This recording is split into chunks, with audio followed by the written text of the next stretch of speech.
Represent कराता है number line. नहीं, लास्ट टाइम पे कौन सा रूट हमने किया था? रूट 5। रूट 5 किया था, ठीक है। और इससे पहले आपने क्या ना किया? वो होमवर्क क्वेश्चंस भी दिए थे, 3 होमवर्क क्वेश्चन दिए थे आप। अच्छा, रूट 5 तो हमने किया था लास्ट टाइम पे। रूट 2 रूट 3 भी कर लिया था। Yes sir. Yes sir. तो आज का जो एजेंडा है उसमें हम डेसिमल वाले नंबर्स करेंगे रूट में अंदर, बट उससे पहले थोड़ा इन सब की प्रैक्टिस के लिए एक रूट 13 हम लोग करते हैं प्लॉट, ठीक है। तो नेक्स्ट क्वेश्चन लिखो, represent root 13 on the number line. Represent root 13 on the number line. जो भी होमवर्क मिला था उसको लास्ट में डिस्कस कर लेंगे, ठीक है। अभी पहले ये क्वेश्चन करते हैं, आज का टॉपिक खत्म करते हैं, फिर लास्ट में हम लोग जो भी होमवर्क था वो डिस्कस कर लेंगे।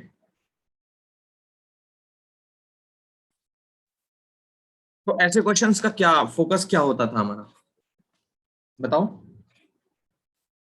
सर राइट एंगल ट्रायंगल में रूट 13 को हाइपोटेन्यूज बनाना। करेक्ट, राइट एंगल ट्रायंगल में रूट 13 को हाइपोटेन्यूज बनाते थे, और परपेंडिकुलर को हम स्टार्ट करते थे 1 लेकर, है ना, और बेस निकालते थे। तो देखो पहले थोड़ा सा हिट एंड ट्रायल हो जाए, पाइथागोरस थ्योरम अच्छे से पता होगा तभी ये काम हो पाएगा। मान लिया हमारा हाइपोटेनस रूट 13 हो गया। सोचो अगर परपेंडिकुलर मैंने 1 ले लिया तो क्या होगा? फॉर्मूला हमारे पास वही है, A B square plus B C square equal to A C square. तो ए सी स्क्वायर मतलब रूट 13 और उसका स्क्वायर, ए बी स्क्वायर मतलब 1 स्क्वायर और B C square as it is है। तो यहां से बी सी स्क्वायर की वैल्यू क्या आएगी? देखो ये तो 13 है, रूट 13 का स्क्वायर 13 हो जाएगा, और उसमें से 1 सब्ट्रैक्ट होकर कितना आ गया? 12। तो बी सी की वैल्यू आ रही है रूट 12, जो कि रैशनल नहीं है, इरैशनल है। तो इरैशनल है क्योंकि 12 कैसा नंबर है? नॉन परफेक्ट स्क्वायर नंबर है। तो यहाँ पे आ रहा है इरैशनल, और 12 थोड़ा बड़ा आ रहा है। हम एक काम करते हैं, 1 की जगह पे 2 लेके देखते हैं, ठीक है। यहाँ पे रखते हैं 2 लेके, तो ए बी स्क्वायर अब कितना हो जाएगा? 2 square, B C square still unknown, और ये हो गया रूट 13 का स्क्वायर। देखो यहाँ से बी सी स्क्वायर कितना हो जाएगा? ये 13 का स्क्वायर 13 हो गया, और ये 2 स्क्वायर कितना हो गया? 4 हो गया, तो ये बन गया 9। मतलब बी सी स्क्वायर अगर 9 है तो बी सी की वैल्यू क्या हो जाएगी? रूट 9 मतलब 3। तो बढ़िया है ये तो, 2 और 3, क्योंकि मैंने बताया है अगर बेस हमारा रैशनल आता है तो एक ही स्टेप में हो जाता है। अगर इरैशनल आता, देखो ऐसे भी हो जाएगा, इसको 1 लेंगे, अगर इसको 1 ले लिया तो ये रूट 12 हो जाएगा। अब रूट 12 बनाने के लिए फिर से ट्रायंगल बनाएंगे, और उसका हाइपोटेनस क्या लेंगे? रूट 12 लेंगे। फिर से 1 2 3 4 रख के ये रूट 11, तो इसको फिर से एक ट्रायंगल बनाएंगे। प्रोसेस काफी लंबा हो जाएगा, लेकिन हम सेम पॉइंट पे लैंड करेंगे। अगर इसको 1 लोगे तो ये रूट 10 आएगा। फिर रूट 10 को प्लॉट करने के लिए एक ट्रायंगल जिसका हाइपोटेनस रूट 10, तो रूट 10 जब करोगे ना तो ये 1 लेके ये 3 आ जाएगा, तो यहां पे जाके स्टॉप होंगे, ठीक। तो पहले रूट 10 ड्रॉ होगा, फिर रूट 10 के इस वाले बेस को, इस वाले हाइपोटेनस को बेस लेके ये ट्रायंगल बनेगा। फिर इस ट्रायंगल का जो हाइपोटेनस आएगा उसको बेस लेके, सॉरी उल्टा बोल गया मैं, सबसे पहले ये ट्रायंगल बन जाएगा एक ही बार में। अब इसका जो हाइपोटेनस है उसको बेस मान के ये ट्रायंगल बनेगा। अब इसके हाइपोटेनस को बेस मान के ये ट्रायंगल बनेगा, और इसके हाइपोटेनस को बेस मान के ये वाला ट्रायंगल बनेगा। तो 4 स्टेप में होगा, 4 बार स्पाइरल बनेगा, बट नंबर लाइन के सेम पॉइंट पे हम पहुंचेंगे, सेम पॉइंट पे लैंड करेंगे। लेकिन ये प्रोसेस काफी लंबा है, समझ आ रही है बात? तो यही हमको चेक करना होता है। मैंने बोला था ना, कभी 1 लेंगे, कभी 2 लेंगे, कभी परपेंडिकुलर 3 भी लेंगे। तो इस क्वेश्चन में हम क्या लेंगे? 2 लेंगे। जब तक हम चेक करते हैं बेस हमको रैशनल नहीं मिल जाता है, हम ये हिट एंड ट्रायल करते रहते हैं। क्या मेरी बात क्लियर है? Yes sir. ठीक है, तो इसका मैं फाइनल फिगर एक बना देता हूँ। फाइनल फिगर में परपेंडिकुलर को हम क्या लेने वाले हैं? 2 लेने वाले हैं। तो फाइनल फिगर में बनाता हूं इसका।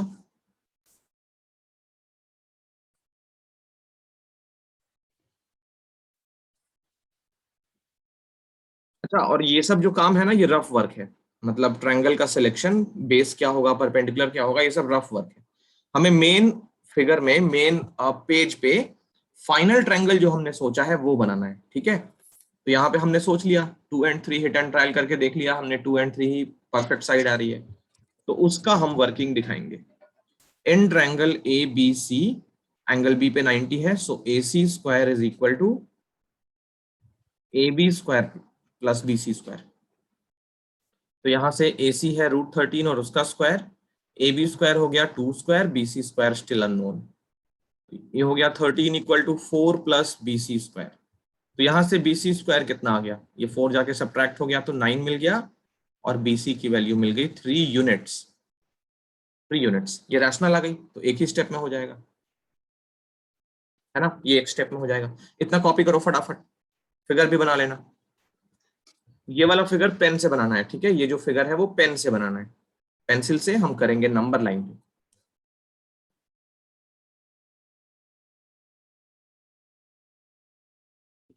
तो देखो ये ड्रॉ कर लिया, अब हम क्या करते हैं, ये फिगर बनाने की कोशिश करते हैं, मेरे साथ साथ चलोगे। सबसे पहला काम, एक नंबर लाइन प्लॉट करो, चलो करो, नंबर लाइन प्लॉट करो और उस पे क्या लिखो, 0 1 2 3 जैसे पिछले क्लास पे किया था। ये हो गया 0, इक्वल स्टेप पे लेना है, ठीक है, ये 1, ये 2, ये 3, मैं अंदाज से कर रहा हूं, मेरा इक्वल स्टेप नहीं है मेरे पास, 4 और ये 5, ये 6 और इस साइड पे एरो। इतना करो, करके बताओ मुझे जल्दी से। ये काम पेंसिल से करना है, ठीक है।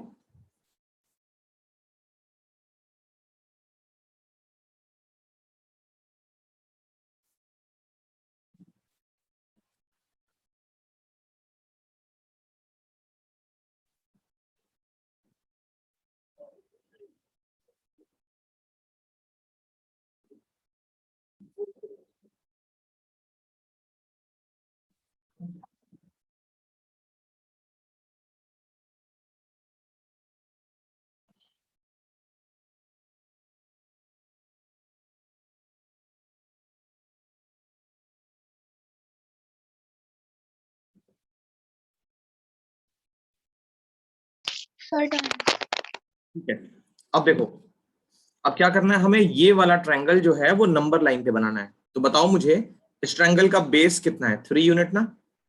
Yes sir. तो हम क्या करेंगे, यहां से लेकर यहां तक ये पूरा ट्रायंगल का बेस मान लेंगे, ठीक है। मतलब ये जो पॉइंट है वो सी हो गया, और 3 पे कौन सा पॉइंट आएगा, बी, है ना, इस पॉइंट पे हमारा बी आ गया, ये पॉइंट हो गया बी और ये पॉइंट हो गया सी, तो ट्रायंगल का बेस बन गया। अब 3 पे क्या करोगे, परपेंडिकुलर लाइन बनानी है, तो 3 पे बनाओ 90 डिग्री, बनाओ 3 पे 90 डिग्री।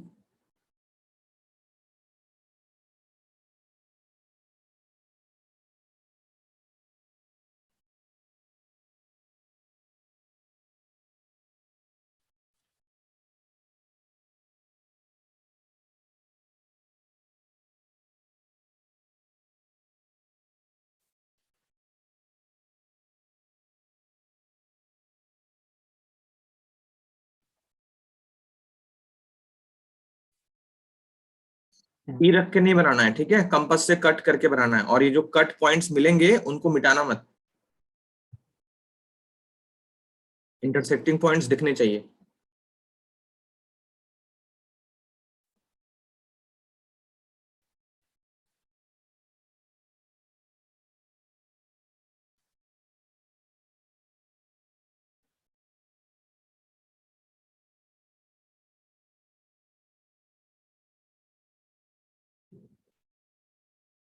फिगर बिल्कुल मेरे फिगर जैसा दिखना चाहिए, 3 पॉइंट को बी लिखना है और वहां पे 90 डिग्री एंगल बनाना है।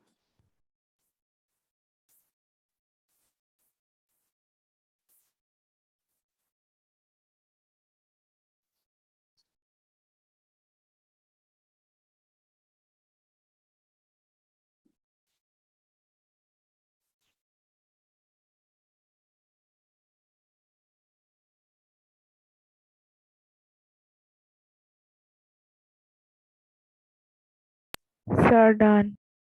ओके,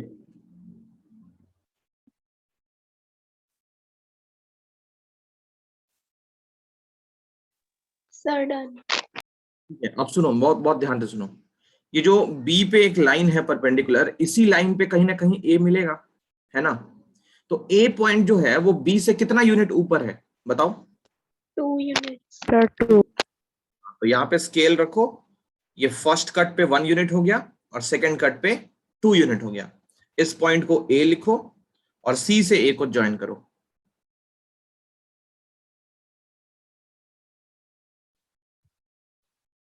ट्रायंगल जब बन जाए तो इसका मेजरमेंट लिख दो। बेस हो गया 3 का, ये परपेंडिकुलर 2 का, तो हाइपोटेनस 13 का।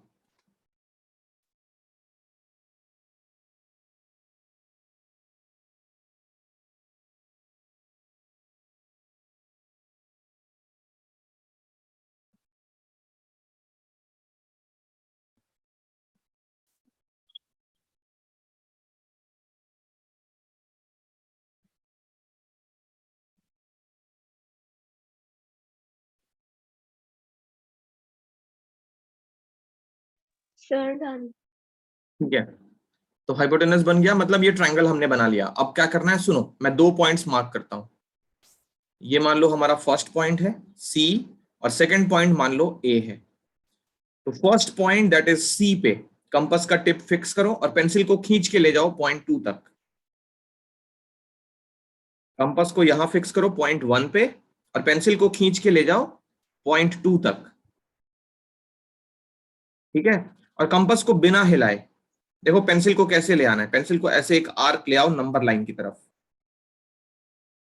कंपास यहीं पे फिक्स रहेगा, पेंसिल को खींच के 2 तक लेके जाओ और पेंसिल को राइट साइड में घुमाओ ऐसे नंबर लाइन की तरफ। नंबर लाइन पे जो पॉइंट मिला उसको P लिख दो और यहां पे लिख दो CP is equal to √13 units. तो ये हमारा √13 कंप्लीट हो गया। तो अब आई थिंक तुम्हें कोई सा भी नंबर रूट के अंदर मिलेगा तो बहुत आसानी से कर लोगे, है ना। 2-3 बार ट्रायंगल रफ रफ बना के देखना कि किस पे हमको सबसे सूटेबल मेजरमेंट्स मिल रहे हैं। सबसे पहली कोशिश ये रहेगी कि परपेंडिकुलर तो रैशनल होगा ही, बेस रैशनल मिल जाए। सबसे पहली कोशिश हमारी यही रहेगी कि बेस हमको रैशनल मिल जाए। ठीक है, और बेस अगर रैशनल नहीं मिलता है तो स्पाइरल बनेगा, वो भी तरीका आना चाहिए।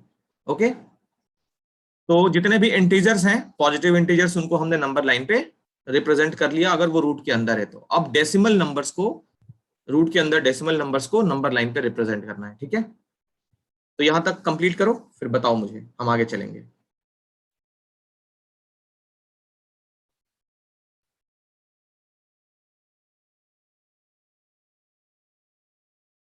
Sir done. चलो एक और बात समझ लो, √13 को ड्रॉ करने का ये फर्स्ट मेथड था, ये मेथड 1 था। एक और मेथड है, मैं बता देता हूं, घर पे कर लेना। मेथड 2 में क्या करना, यहाँ अलग थोड़ा कर लूं इसको। देखो मेथड 2 भी है, √13 को ड्रॉ करने का मेथड 2 भी है। देखो मैं तुम्हें ट्रायंगल बस बना के दिखा देता हूं। सबसे पहला काम हमने क्या किया, हाइपोटेनस को √13 रख लिया। देखो इसमें हमने क्या किया था, परपेंडिकुलर को 2 लिया था तो बेस 3 आया था। अब मान लो किसी बच्चे ने परपेंडिकुलर को 3 ले लिया, परपेंडिकुलर अगर 3 ले लोगे तो बेस क्या आएगा बताओ? 2। 2। सर 2। हाँ, तो ऐसे भी ड्रॉ हो जाएगा। ठीक है, इस तरीके से भी ड्रॉ हो जाएगा। ये घर पे कर लेना, ये वाला तुम्हारे लिए होमवर्क है। इसमें क्या करोगे, बेस लोगे 2 का, जैसे यहीं पे बेस आ जाएगा, ठीक है ना, 2 पे जो है वहीं पे बेस आ जाएगा, और यहाँ पे वर्टिकल लाइन बनाओगे ऐसे परपेंडिकुलर। इसमें से कितना कट करोगे, 1, 2 और 3 कट करोगे, तो फिर ये वाला मिल जाएगा। और यहां से जब ऐसे लेके आओगे ना तो ये भी एग्जैक्टली उसी पॉइंट पे आके मिलेगा। ठीक है, तो √13 बिल्कुल सेम जगह पे आएगा। तो ये वाला तुम्हारे लिए होमवर्क है, इसको घर पे करना। ये फिगर बना लो मेथड 2 का, मेथड 2 का फिगर बना लो, इसको घर पे करना और इसको हाफ पेज जगह छोड़ दो। कितना जगह लग रहा है वो तुम्हें अंदाजा लग गया होगा, इसकी कैलकुलेशन भी है, तो उसके लिए करीब 1 पेज या हाफ पेज जितना जगह में तुम्हारा हो जाएगा, इसको जरूर करना है। ठीक है, हम चलते हैं आगे।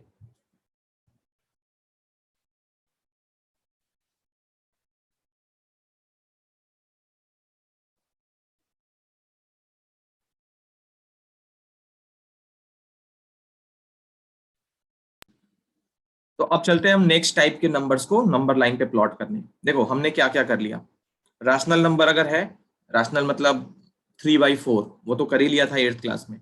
इंटीजर है 1 2 3 4, वो तो करना जानते ही हैं। इररेशनल नंबर अगर इंटीजर के फॉर्म में है, जैसे मान लो रूट के अंदर 5 है, तो ये सब कर लिया है। अब सिर्फ एक टाइप का नंबर बचता है, कौन सा? रूट के अंदर डेसिमल हो तो कैसे करेंगे, ठीक है। तो इसके लिए हम सीधा एक्सरसाइज पे चलते हैं। Exercise 1.2 question number 4। क्वेश्चन नहीं लिखना है, ये एनसीईआरटी में है। Represent under root 9.3 on the number line, bracket में लिखा है सेमी सर्कुलर मेथड। एक नया मेथड है, इस क्वेश्चन को हम सेमी सर्कुलर मेथड से करते हैं। रूट के अंदर जब भी पॉइंट में कोई नंबर हो तो कौन सा मेथड यूज होता है? सेमी सर्कुलर मेथड, ठीक है।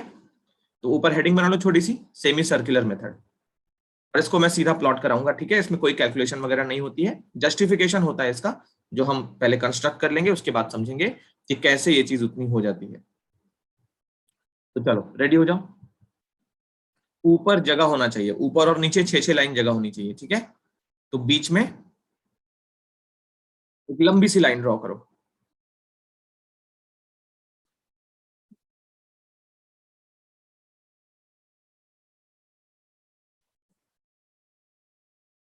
इस पॉइंट को ए लिखो और इसमें 9.3 का कट लगाओ। 9.3 रूट के अंदर था, तो 9.3 यूनिट्स का कट लगाओ, उसको बी लिख दो।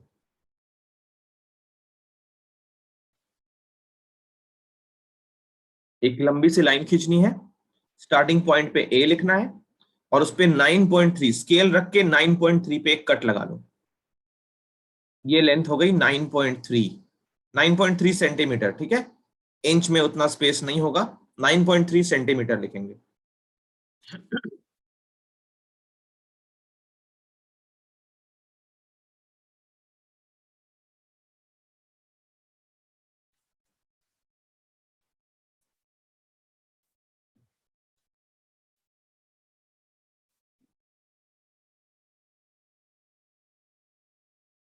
Sir done. ओके, अब देखो, स्केल को फिर से बी पे रखो, स्केल को यहां पे रखो और 1 सेंटीमीटर और कट लगाओ, उसको लिखो सी। जहां भी परेशानी हो पूछ लेना।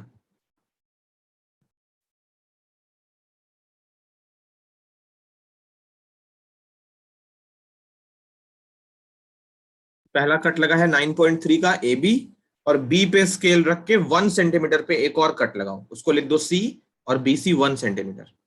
इतना करो पहले।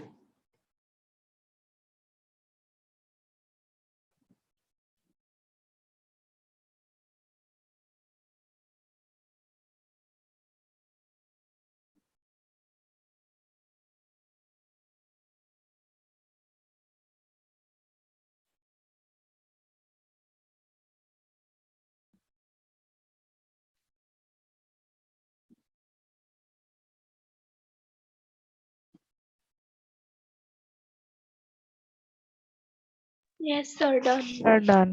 तो अब नेक्स्ट काम है, हमको परपेंडिकुलर बाइसेक्टर ड्रॉ करना है। आता है ड्रॉ करने? Yes, sir. Very good. Yes sir. चलो, तो यहाँ पे किसका करना है? यहाँ पे हमको एसी लाइन का परपेंडिकुलर बाइसेक्टर ड्रॉ करना है, एसी का। तो ए पे और सी पे, है ना। ए पे पहले कंपास रखो और एसी की लेंथ देख लो कितनी बड़ी है, 10.3 है। तो 10.3 का हाफ अप्रोक्सीमेटली 5.15 होगा।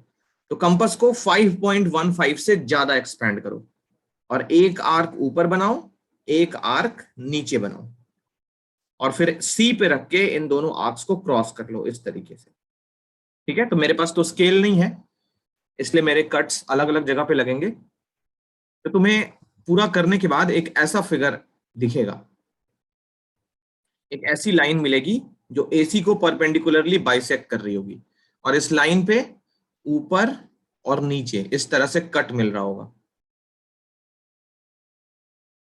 मतलब एसी को परपेंडिकुलरली बाइसेक्ट करना है, परपेंडिकुलरली बाइसेक्ट करना है। इतना करो, कहीं भी परेशानी हो तो पूछ लोगे। मैं बहुत आराम आराम से करा रहा हूं, धीरे धीरे।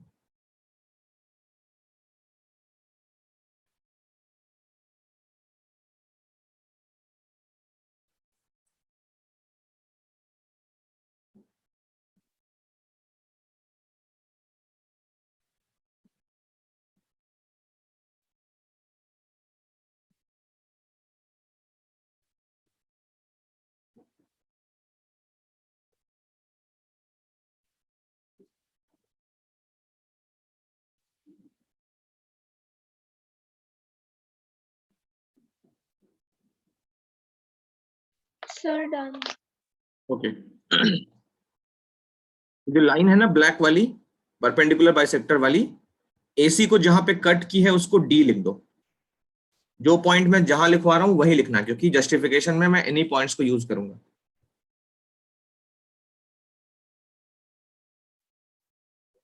Sir done. ठीक है, अब सुनो, अब कंपास को रखना है डी पे। कंपास को डी पे रखो और पेंसिल को खींच के सी तक लेके जाओ। कंपास को रखो डी पे और पेंसिल को एक्सपैंड करके सी तक ले जाओ। और क्या करो, एक सेमी सर्कल बनानी है। तो यहां से एक ऐसी सेमी सर्कल बनानी, मेरा थोड़ा गलत बन जाएगा क्योंकि मैं रफ हैंड से बना रहा हूं। ये ऐसा बनेगा, सी और ए दोनों से पास करेगा। दोनों से पास नहीं किया तो गलत हो गया। करके देखो, दोनों से पास कर रहा है।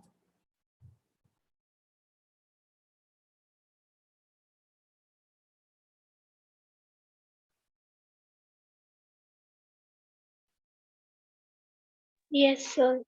वेरी यस गुड, सर हो। बहुत ही बढ़िया। तो अभी तक का पूरा काम बिल्कुल परफेक्ट है और मैं हर एक चीज जस्टिफाई करूंगा, ठीक है। बिल्कुल भी घबराना नहीं कि डी पॉइंट से कैसे सर्कल बना दिया, वो ए से कैसे पास कर गया, हर चीज जस्टिफाई होगी। अभी इतना हो गया। अब देखो लास्ट स्टेप करना है हमको। अब क्या करना है, पॉइंट बी पे, पॉइंट बी देख रहे हो ना ये वाला, इस पे हमको 90 डिग्री एंगल बनाना है। बनाओ पॉइंट बी पे 90 degree angle.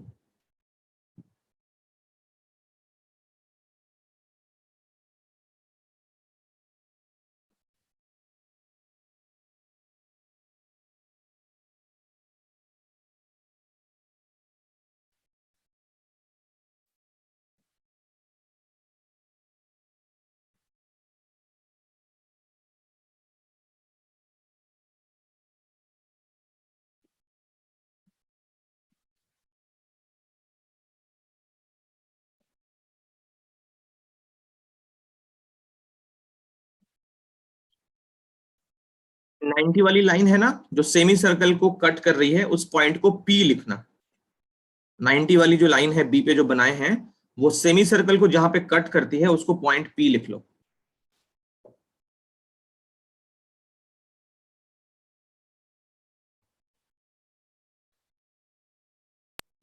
Sir done. Okay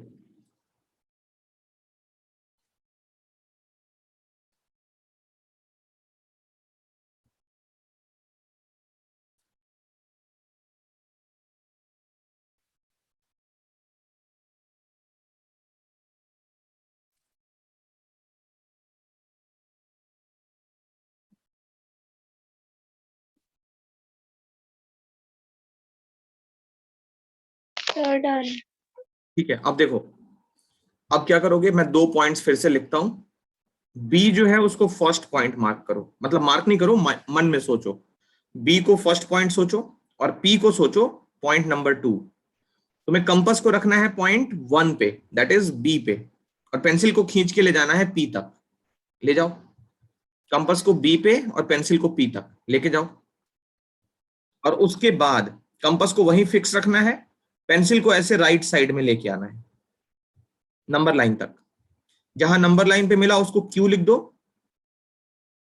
और यहां लिख दो B Q is equal to under root 9.3 units. B Q जो है वो अंडर रूट 9.3 यूनिट्स। ये हमारा हो गया कंस्ट्रक्शन।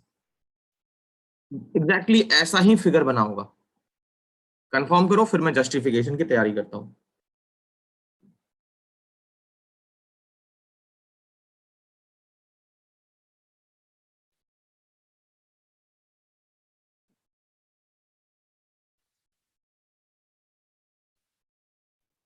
Sir done.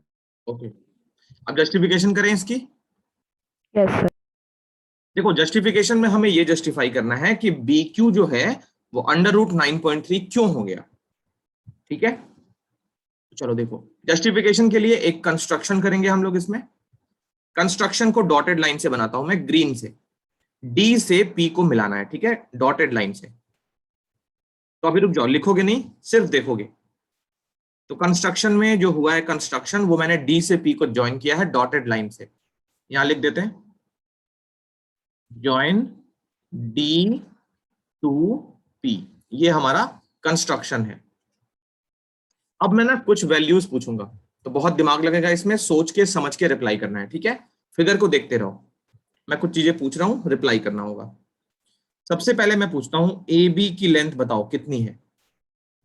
9.3। 9.3। इसी तरह से फटाफट आंसर चाहिए। ए बी हो गया 9.3। अब मैं पूछता हूं बी सी बताओ कितना है? 1 सेंटीमीटर। 1 सेंटीमीटर, ठीक है। तो अब अगर मैंने पूछ दिया ए सी कितना है तो क्या बोलोगे? 10.3।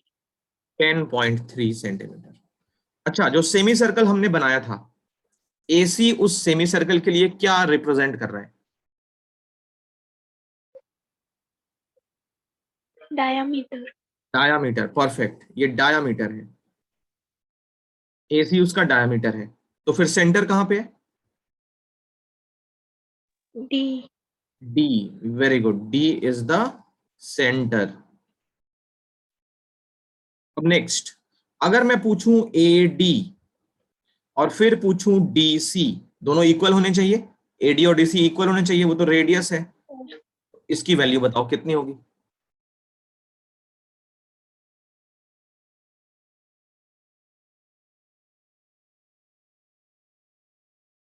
ए सी बाई 2, डायमीटर का हाफ, तो 10.3 अपॉन 2, ये कितना आ गया? 5.15। यहां तक समझ आया? बोलो। Yes sir. Yes. देखो, अब मैं पूछता हूं बीडी की लेंथ, तो बीडी की लेंथ के लिए क्या बोलोगे? बीडी के 5। लिए, हाँ 5, 5.15। नहीं नहीं, BD, BD not DC. BD कितना होगा? इसके लिए डीसी में से बीसी माइनस कर लेंगे, यस और नो? Yes sir. Yes. तो डीसी हमने निकाला है 5.15, उसमें से 1 माइनस कर लिया तो ये कितना आ गया? 4.15 आ गया। Yes sir. देखो, जो ट्रायंगल है ना, राइट एंगल ट्रायंगल, मैं उसको येलो से बनाता हूं, फिर मिटा दूंगा। ये जो राइट एंगल ट्रायंगल देख रहे हो, कौन सा?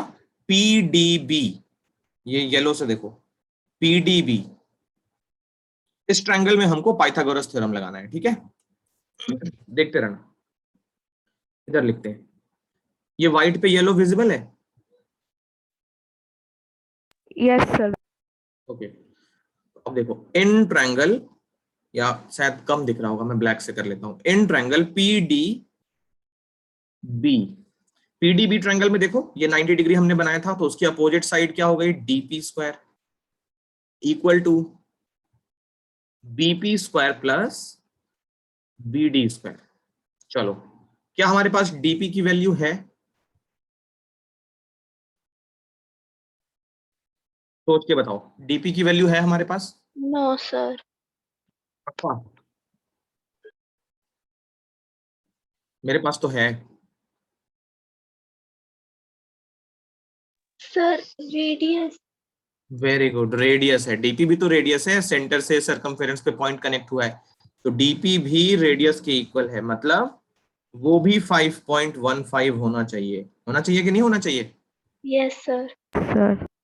तो ये हो गया 5.15, डीपी हो गया 5.15, उसका स्क्वायर इक्वल टू, देखो बीपी, बीपी तो नहीं पता, वो निकालना है हमको, और बीडी हमारा कितना है? 4.15, ठीक है?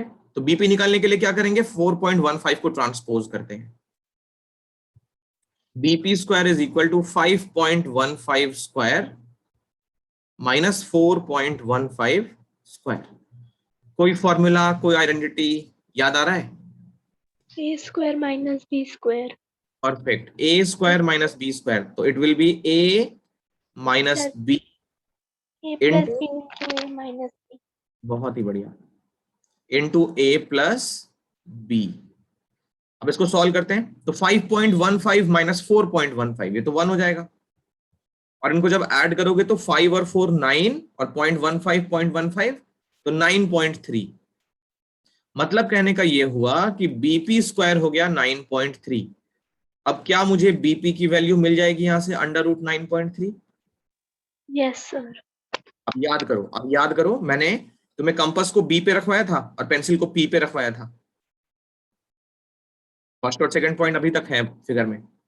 तो कंपास को हमने बी पे रखा था, पेंसिल को पी पे रखा था और पेंसिल को घुमा के ले आए थे नंबर लाइन पे। तो ये वाली लेंथ और ये वाली लेंथ तो इक्वल होगी। बीपी और बीक्यू इक्वल होगी कि नहीं होगी बताओ। ये जो हम पिंक कलर से बनाए हैं, ये आर्क हमने बनाया है, इसको अगर पूरा घुमा देते तो क्या होता, एक सर्कल बनता ना। हमने छोटा सा Yes. पार्ट बनाया है, तो इस सर्कल का रेडियस तो हर जगह बीपी के इक्वल होना चाहिए। तो बीपी की लेंथ जो भी रहेगी वही लेंथ बीक्यू की भी होगी, क्योंकि वो भी रेडियस है इस छोटे वाले सर्कल का, है ना। तो बीपी और बीक्यू दोनों इक्वल। अब हमने बीपी को अंडर रूट 9.3 प्रूव कर लिया, तो बीक्यू भी अंडर रूट 9.3 हो गया और ये जस्टिफाइड हो गया। तो स्पेलिंग मिस्टेक हो गया,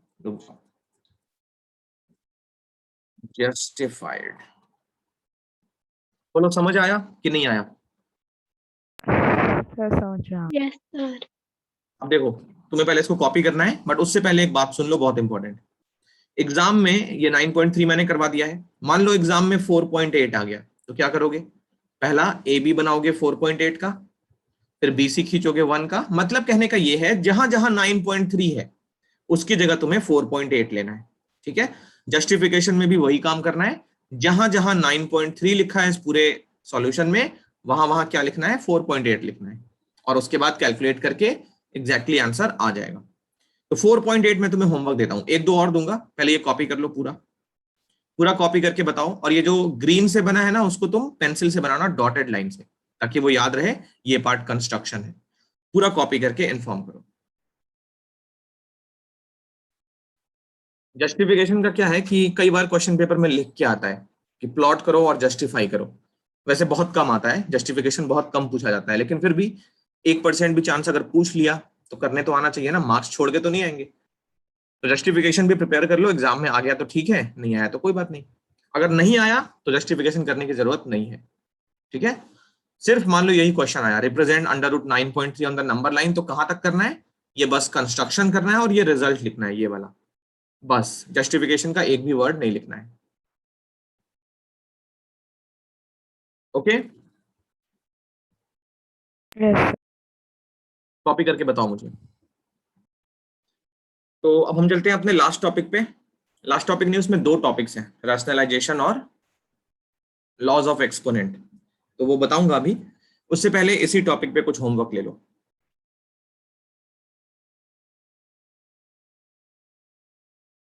ये 3 क्वेश्चन है, थर्ड वाला तो हमने आज कर ही लिया है, फर्स्ट और सेकंड तुम लोग घर पे करोगे, ठीक है।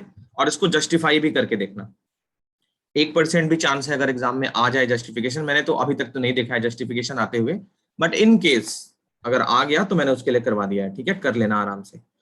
तो इन दोनों को ड्रॉ करना और फिर दोनों को जस्टिफाई करके भी देखना, ताकि ये टॉपिक प्रिपेयर हो जाए पूरी तरह से।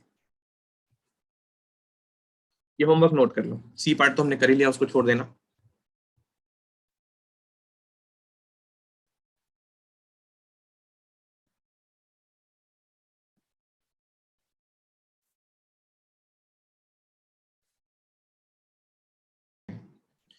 चलो, तो एक हेडिंग बनाएंगे, ऑपरेशंस ऑन रियल नंबर्स। मैं पहले कॉन्सेप्ट सारे समझाऊंगा इसके, फिर उसके बाद हम लोग इस पे क्वेश्चंस करेंगे। लंबा कॉन्सेप्ट है, टाइम लगेगा, तो तुम्हें लिखना बिल्कुल भी नहीं है, ठीक है। मैं सिर्फ समझाऊंगा, उसको ध्यान से सुनना है, कॉपी करने का टाइम लास्ट में मिल जाएगा। तो ऊपर हेडिंग रहेगी operations on real numbers,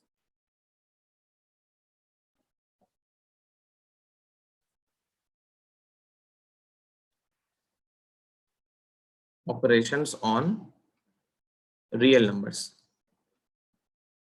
heading बना के और मत लिखना उसके बाद, बस सुनना है, ध्यान से सुनना। देखो, रियल नंबर में जो ऑपरेशंस होते हैं, operations in sense addition, subtraction, multiplication, division, तो वो एक प्रॉपर रूल के तहत होते हैं। ऐसे नहीं हवा में कुछ भी नहीं होता है, हर चीज की लॉजिक होती है। जैसे मान लो कहीं पे किसी ने बोला है एक्स स्क्वायर और एक्स, इसको ऐड करना है, तो मुझे बताना ये क्या होगा। क्या ये एक्स क्यूब लिख दें इसकी जगह पे? Yes, sir. No sir. No sir, देखा, ये गलत है, नहीं लिख सकते ऐसा। तो ये सर रूल ये क्या है? प्लस है, मल्टीप्लाई करना होता है। हाँ, मल्टीप्लाई करना होता है। तो ये रूल के हिसाब से नहीं है, ये गलत है। ठीक है, क्यों गलत है तो वही हम समझने जा रहे हैं कि ऐसे हमको बहुत जगह मिलेंगे इस टाइप का, कुछ और भी मिलेगा। X Y plus X square Y square, इसको सम करेंगे तो क्या आएगा, बताओ क्या आएगा अनिका? सर एक्स क्यूब और वाई क्यूब। देखो ये भी गलत हो गया। ठीक है, तो यही रूल हमको सीखना है, कब ये ऐड होते हैं कब ये ऐड नहीं होते हैं। ओके, तो बहुत इंपॉर्टेंट टॉपिक है और सिर्फ अभी चैप्टर नंबर 1 में नहीं, पूरे मैथ्स में हमको कहीं ना कहीं मिलेगा, मिलता रहेगा, हर जगह मिलता रहेगा। तो देखो रूल क्या है समझो। एक एक टर्म आता है लाइक टर्म। लाइक टर्म्स क्या होते हैं ये समझो। देखो, those terms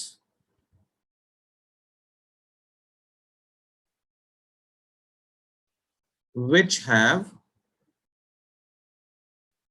same base and same exponents।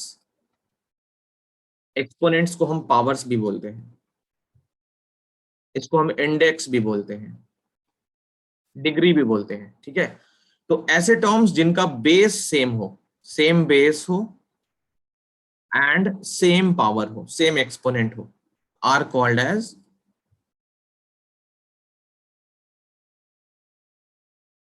Like terms. उनको लाइक टर्म्स बोलते हैं। जो एडिशन एंड सब्ट्रैक्शन है ना, एडिशन एंड सब्ट्रैक्शन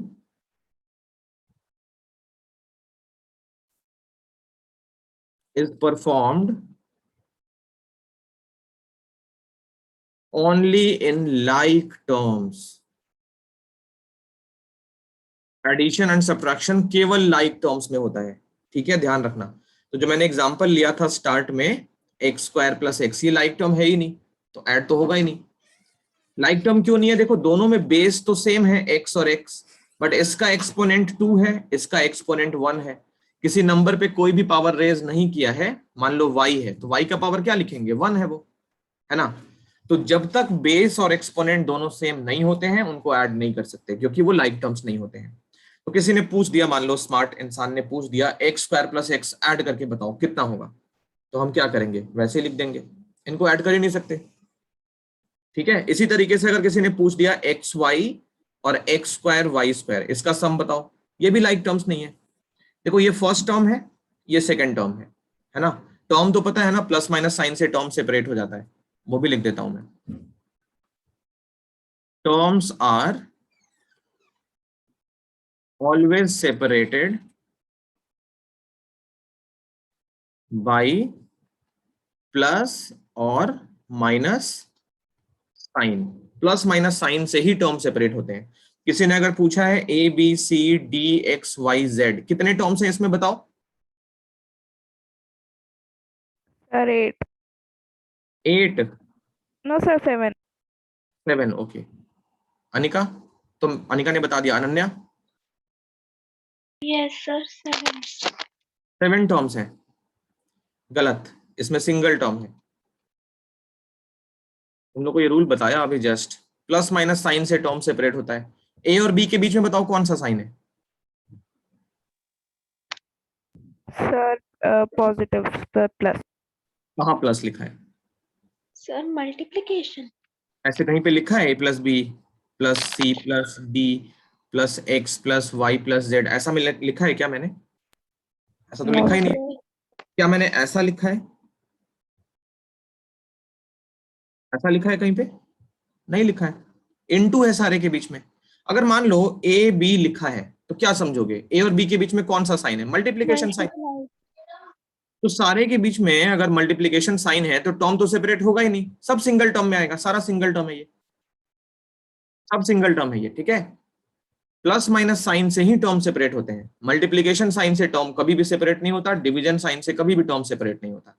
ठीक है, तो अगर ऐसे किसी ने लिखा है एक्स अपॉन ए, कितने टर्म्स काउंट करोगे? 1। 1 टर्म, ये सिंगल टर्म है। हाँ, अगर किसी ने ऐसे लिखा है X by A plus Y by B plus C A, इसमें कितने टर्म्स हैं? 3। 3। देखो ये प्लस साइन है, ये प्लस साइन दिख रहा है ना ये वाला, तो इसके पहले ये अलग हो गया टर्म और ये टर्म अलग हो गया। इस प्लस साइन ने क्या किया, इन दोनों टर्म्स को अलग अलग कर दिया। फिर इस प्लस साइन ने क्या किया, इस टर्म को इस टर्म से अलग कर दिया। तो इसमें 1 2 3 3 टर्म्स है। टर्म्स हमेशा प्लस और माइनस साइन से सेपरेट होते हैं। मल्टीप्लीकेशन साइन की औकात ही नहीं है टर्म को सेपरेट कर दे। ठीक, तो ये कितने टर्म्स में आएगा, सिंगल टर्म में। तो सिंगल टर्म यहां लिखा है ना, दोज टर्म्स, तो वो पूरे टर्म को एक साथ देखोगे। यहां पे देखो, ये एक सिंगल टर्म और ये एक सिंगल टर्म, क्योंकि प्लस साइन है बीच में, तो ये वाला टर्म और ये वाला टर्म अलग अलग हो गया। अब इस पूरे टर्म में जितने भी बेसेस हैं और जितने भी पावर्स हैं सबको चेक करेंगे। चेक करते हैं, चलो। देखो, इस फर्स्ट टर्म में x है और y है, दूसरे टर्म में भी बेस क्या है, x और y। अभी तक तो ठीक लग रहा है, लेकिन फर्स्ट टर्म में x का पावर 1 है, y का पावर 1 है, ओके। सेकंड टर्म में x का पावर 2 है, y का पावर 2 है। ये लाइक टर्म्स नहीं है, ऐड नहीं हो सकते। तो इनको किसी ने ऐड करने को दे दिया तो हम वैसे ही लिख देंगे। क्या मेरी बात क्लियर हो रही है?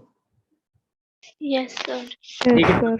लाइक टर्म्स का। अब देखो, अब क्या होगा, जैसे मान लो ये चीज है X Y square Z cube, 5 है, 5x Y square Z cube, और किसी ने 3x Y square Z cube इसमें से सब्ट्रैक्ट करवा लिया या प्लस करवा लिया, तो क्या होगा चेक करते हैं।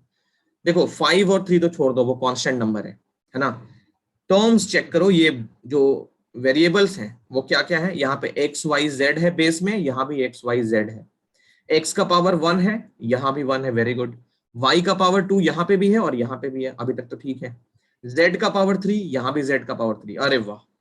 तो ये वाला और ये वाला लाइक टर्म बन गया। अब इनको ऐड सब्ट्रैक्ट कर सकते हैं। अब देखो, यहाँ जो X Y square Z cube है वो 5 टाइम्स है, और यहाँ पे X Y square Z cube 3 times है। तो इनको जब ऐड करोगे तो क्या हो जाएगा, 5 और 3 8 टाइम्स, और क्या 8 टाइम्स, तो X Y square Z cube. ये रूल होता है, बहुत इंपॉर्टेंट है ये। इसके बिना मैथ्स बहुत मुश्किल लगेगा, मतलब अलजेब्रा तो कर ही नहीं पाओगे, है ना। इस पे भी अल्फाबेट और कांस्टेंट वेरिएबल का ऑपरेटर होता है, ऑपरेशन होता है वहां, वो तो कर ही नहीं पाओगे, इस कॉन्सेप्ट के बिना नहीं कर पाओगे। तो लाइक टर्म अनलाइक टर्म को आइडेंटिफाई करना बहुत जरूरी है, ये उसके रूल होते हैं। समझ आ रहा है?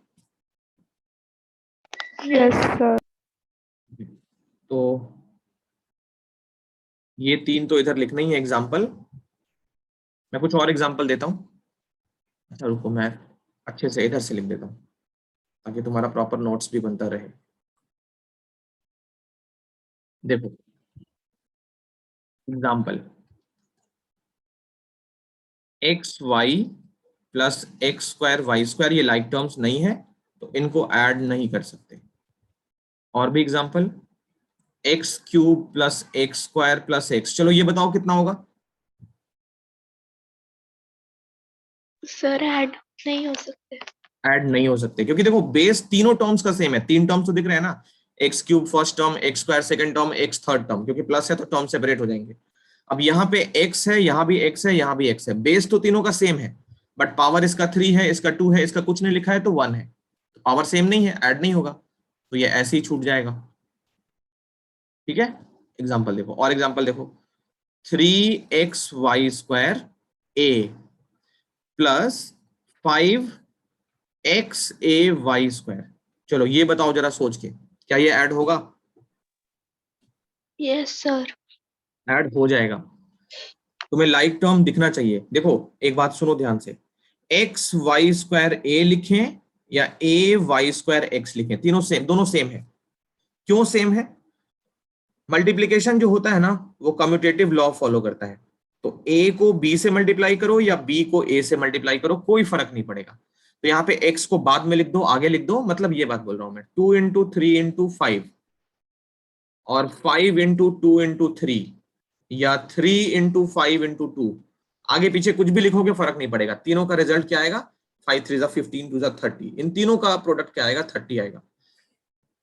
तो मल्टीप्लीकेशन जो होता है वो कम्यूटेटिव लॉ फॉलो करता है। कम्यूटेटिव लॉ दो होते हैं, कम्यूटेटिव लॉ, एक होता है मल्टीप्लीकेशन का, मल्टीप्लीकेशन में A B equal to B A होता है, और दूसरा एडिशन का भी होता है, ए प्लस बी और बी प्लस ए सेम होते हैं। कम्यूटेटिव लॉ मल्टीप्लीकेशन में होता है, एडिशन में होता है। डिवीजन में कम्यूटेटिव लॉ फॉलो नहीं होता है, मतलब a बाई बी और b बाई ए इक्वल नहीं होते हैं। सब्ट्रैक्शन में भी फॉलो नहीं होता है, a माइनस बी और b माइनस ए इक्वल नहीं होते हैं। कम्यूटेटिव लॉ सिर्फ दो होता है, एक प्लस में और एक मल्टीप्लीकेशन में। तो मल्टीप्लीकेशन जो होता है वो कम्यूटेटिव लॉ को फॉलो करता है, डिवीजन और सब्ट्रैक्शन फॉलो नहीं करता है।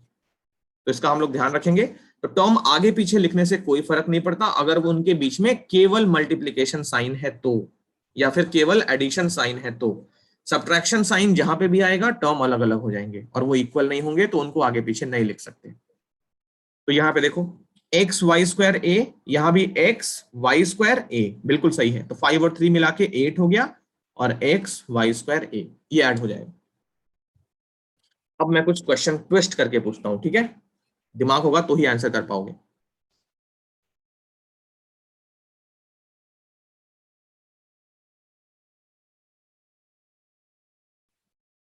ये बताओ ऐड होगा? No sir. नहीं होगा। Yes sir. क्यों नहीं होगा अनिका? सर क्योंकि जो 3x है वो जो डॉट है सर वो मल्टीप्लाई है। हाँ तो तो क्या हो गया? सर एक्स स्क्वायर बन जाएगा। और क्या, एक्स और एक्स लॉज ऑफ एक्सपोनेंट लग जाएगा ना। अगर x इंटू एक्स है तो 8th क्लास में पढ़े थे ना, सेम बेस है तो पावर ऐड हो जाते हैं। तो इन दोनों की जगह पे क्या लिख सकते हो, एक्स स्क्वायर लिख सकते हो ना। तो 3x स्क्वायर वाई लिखा है यहाँ पे, तो ये कितना हो गया 8x स्क्वायर वाई ऐड हो जाएगा। ठीक है, ओके। ये तो एडिशन सब्ट्रैक्शन का था। अनलाइक टर्म भी देख लो साथ में। अनलाइक टर्म्स क्या होते हैं? देखो अनलाइक टर्म का कोई डेफिनेशन नहीं बनाएंगे हम लोग, बस इतना लिखेंगे those terms which are those terms which are not like, जो like नहीं है वही unlike है, which are not like are unlike। वैसे डेफिनेशन बनाने को तो बोल सकते हो कि ऐसे टर्म जिनका बेस सेम ना हो, या फिर बेस सेम हो और एक्सपोनेंट सेम ना हो, या दोनों में से कोई भी सेम ना हो, तो खामखा बात फैलेगी। बस इतना समझना, जो टर्म्स लाइक नहीं है वो अनलाइक है। मल्टीप्लीकेशन डिवीजन जो होता है, मल्टीप्लीकेशन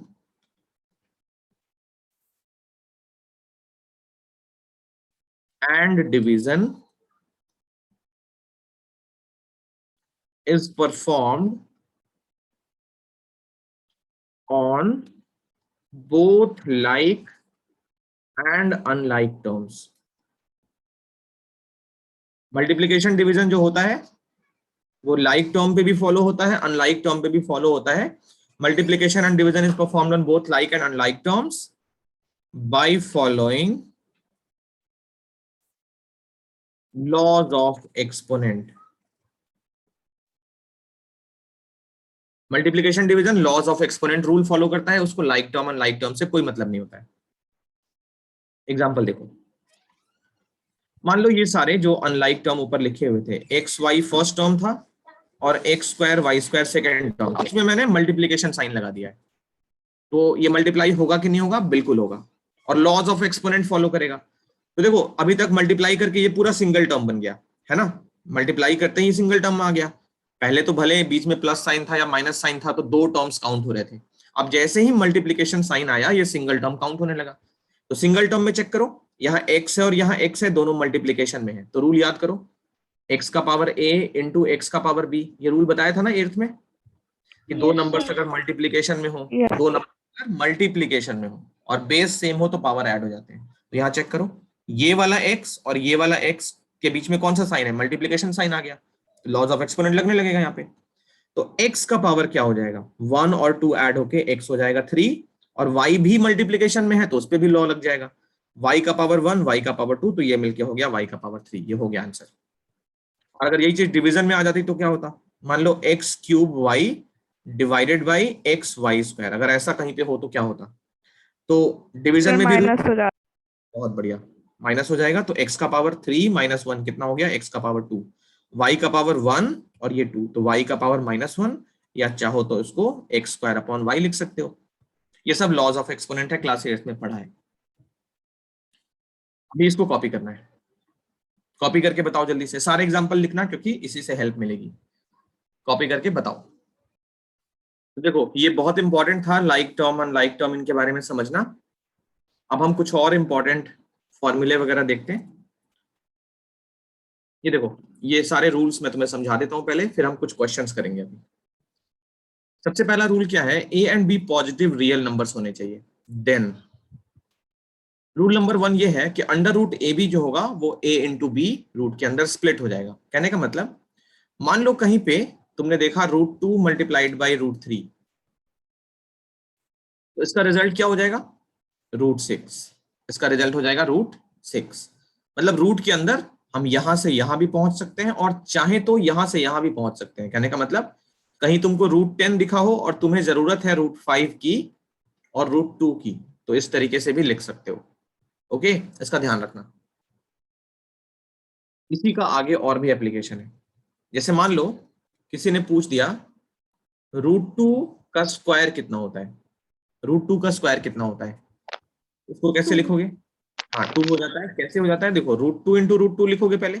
स्क्वायर का मतलब क्या है, जिसपे भी स्क्वायर उसको 2 बार मल्टीप्लाई। अब √2 इंटू √2, तो इसी रूल से क्या हो जाएगा, √4, और √4 की वैल्यू हो जाती है 2। तो यहां से सीधा हम ये लिख सकते हैं, √2 का स्क्वायर जहां भी दिखेगा उसको सीधा 2 लिख देंगे।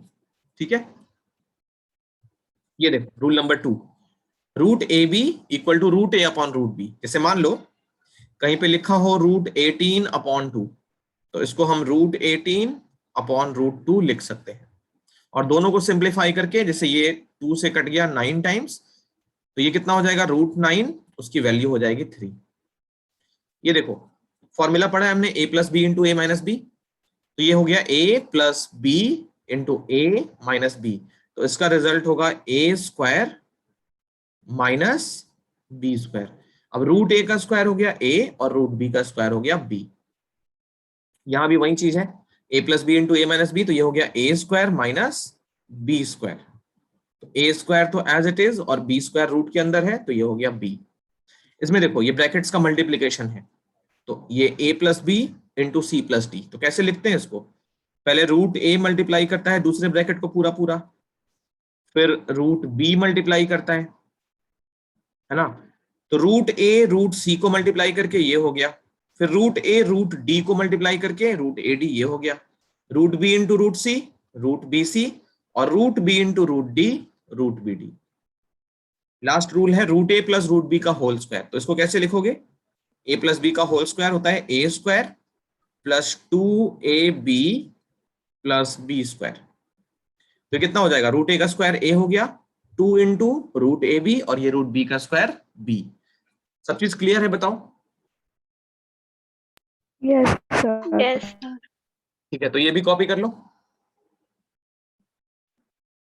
कुछ क्वेश्चंस करते हैं फिर, और ये क्वेश्चन मैं नहीं कराऊंगा, अभी जितने रूल बताए हैं उन्हीं पे है ये। एक्सरसाइज 1.5 में चलो, क्वेश्चन नंबर 1 और 2 हम अभी करेंगे। ठीक है, तो क्वेश्चन नंबर 1 में चेक करो, ये 5 पार्ट्स हैं। पहले पार्ट में क्या कर रहा है, classify the following numbers as rational और इरैशनल। कैसे करना है, प्रॉपर रीजन के साथ। ठीक है, मैं एक पार्ट दिखा देता हूं करके। देखो ये वाला, अच्छा इसमें रीजन नहीं देना है, ओके रीजन नहीं देना है, बस आंसर लिखना है। कैसे लिखोगे, देखो फर्स्ट पार्ट 2 माइनस √5, ये क्या हो जाएगा, इरैशनल। तो इस तरीके से पांचों पार्ट्स के आंसर लिख लो, फिर मैं एक एक करके पूछूंगा। चलो मैं एक एक करके डिस्कस करता हूँ। फर्स्ट पार्ट तो इरैशनल है, सेकंड पार्ट में ये कट जा रहा है, तो ये रैशनल आ जाएगा। Yes sir. 7 कट गया, तो ये भी रैशनल हो गया। 1/√2 क्या हो गया, इरेशनल। इरैशनल। ये पाई की वजह से ये भी इरैशनल। इरेशनल। पाई क्या होता है, इरैशनल होता है। Question number 1 complete, very good. Question number 2 भी कर लेते हैं जल्दी से, वो भी छोटा सा है, फॉर्मूला यूज करना है बस। चलो 4 पार्ट्स हैं, फटाफट करो, जो प्रॉपर्टीज अभी बताई है उन्हीं पे हो जाएगा। और ये लास्ट क्वेश्चन है हमारा आज का, ये चारों कर लो पहले, फिर बताओ जल्दी से। तब मैं डिस्कस करता हूँ। देखो फर्स्ट पार्ट तो a plus B A minus B पे नहीं लग रहा है, तो फर्स्ट में सिंपल मल्टीप्लाई करना चाहिए था, 3 प्लस √3 इंटू 2 प्लस √2। मैं सॉल्व करता हूँ, बताना आंसर सेम आ रहा है कि नहीं। 3 के साथ 2 प्लस √2 और √3 के साथ 2 प्लस √2। 3 2 जा 6 प्लस 3 √2 और प्लस 2 √3 और प्लस √6। यहाँ पे कोई भी लाइक टर्म नहीं है, देख रहे हो, 3 √2 और 2 √3 लाइक टर्म नहीं है। लाइक टर्म रूट वाले में कैसे चेक करते हैं, 3√2 और 7√2, ये लाइक टर्म्स है, क्योंकि इसमें भी देखो √2 है और इसमें भी √2 है, सिंगल टर्म है ये। नंबर से आगे पता नहीं चलता है, नंबर को छोड़ दिया जाता है। 3 और 7 छोड़ दो, यहाँ पे भी √2, यहाँ पे भी √2, तो ये लाइक टर्म हो गया, ऐड होके हो जाएगा 10√2। बट √2 और √3 लाइक टर्म्स नहीं है, तो वो ऐड नहीं होंगे, ठीक है। वो भी अनलाइक टर्म और लाइक टर्म का सेम रूल फॉलो करता है, तो इसमें कोई भी लाइक टर्म नहीं है, यही आंसर हो गया। सेकेंड पार्ट में a + b a - b लग रहा है, तो ये क्या बन गया, a² - b², ये हो गया 9 - 3 मतलब 6। इसमें तो a + b का होल स्क्वायर लग रहा है, तो ये हो गया a² + 2ab + b², तो फाइनल आंसर 7 + 2√10। और यहाँ पे a + b a - b, तो ये हो गया a² - b², तो आंसर कितना हो गया 5 - 2 मतलब 3। सारे सही है। Yes sir. तो अगली क्लास पे हम नया टॉपिक शुरू करेंगे, रैशनलाइजेशन, बहुत इंपॉर्टेंट है, और शायद अगली क्लास हमारी इस टॉपिक के लिए लास्ट होगी। मतलब नंबर सिस्टम के सारे क्वेश्चन हम लोग एनसीईआरटी वाले कर लेंगे, फिर वर्कशीट वगैरह सॉल्व करेंगे। तो मिलते हैं नेक्स्ट क्लास पे।